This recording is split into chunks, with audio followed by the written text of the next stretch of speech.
ओम सूर्याय नमः।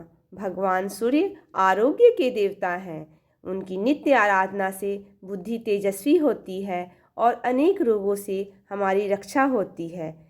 इन 21 नामों के मात्र स्मरण मात्र से मनुष्य पापों से छूटकर धन, आरोग्य, संतान, वांछित पदार्थ प्राप्त कर सकता है और निश्चित ही समस्त रोगों से मुक्त हो जाता है।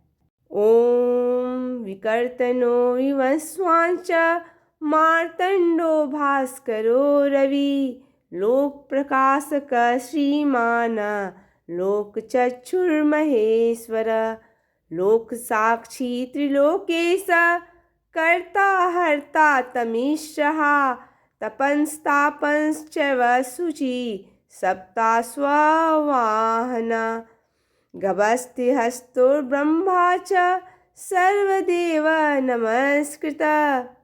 विकर्तनो विवस्वान मार्तंड भास्कर रवि लोक प्रकाशक श्रीमान लोक चक्षु महेश्वर लोक साक्षी त्रिलोकेश कर्ता हर्ता तमिश्रः तपन तापन सुचि सप्तास्वाहन गभस्तिहस्त ब्रह्मा सर्वदेव नमस्कृत।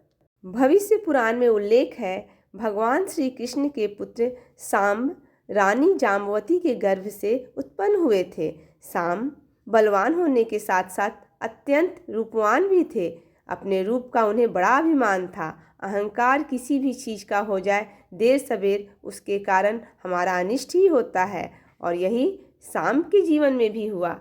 एक बार वसंत ऋतु में दुर्वासा ऋषि तीनों लोक में विचरण करते हुए द्वारिकापुरी में आ पहुँचे। उनकी क्षीण काया देखकर सांब ने उनका उपहास किया। दुर्वासा ऋषि तो क्रोधी स्वभाव के थे ही, उन पर भी उनके उपहास का असर हो गया। उन्होंने कमंडल से अपनी अंजलि में जल लिया और संकल्प करके श्राप दे दिया कि तुम शीघ्र ही कोढ़ी हो जा। श्राप मिलते ही सांब कुष्ठ रोग से पीड़ित हो गए। ऐसी विकट परिस्थिति अपने पिता भगवान श्री कृष्ण के सिवाय उन्हें कोई नहीं सूझा। वे भगवान श्री कृष्ण के पास पहुँचे। श्री कृष्ण सांब को धैर्य बताते हुए बोले, धीरज रखो और सूर्य नारायण की आराधना करो। वे प्रत्यक्ष देवता हैं। उनकी कृपा से तुम इस रोग से मुक्ति पाकर सुख भोग सकोगे।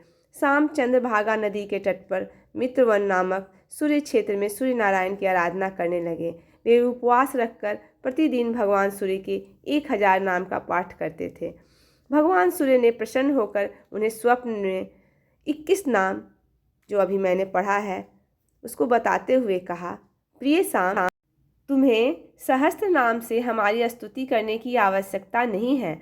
हम तुम्हें अत्यंत पवित्र और सुंदर 21 नाम बताते हैं, जिसका पाठ करने से सहस्त्र नाम पाठ करने का फल मिलता है। जो दोनों संध्याओं सूर्योदय सूर्यास्त में इसका पाठ करता है, वह समस्त पापों से छूटकर धन, आरोग्य, संतान प्राप्त करता है। नित्य पाठ करने से मनुष्य तेजस्वी, बुद्धिमान और बलवान होता है। ब्रह्मांड की शुरुआत सूर्य से और अंत भी सूर्य से ही समाहित है, इसलिए भगवान सूर्य को आदिदेव भी कहा जाता है।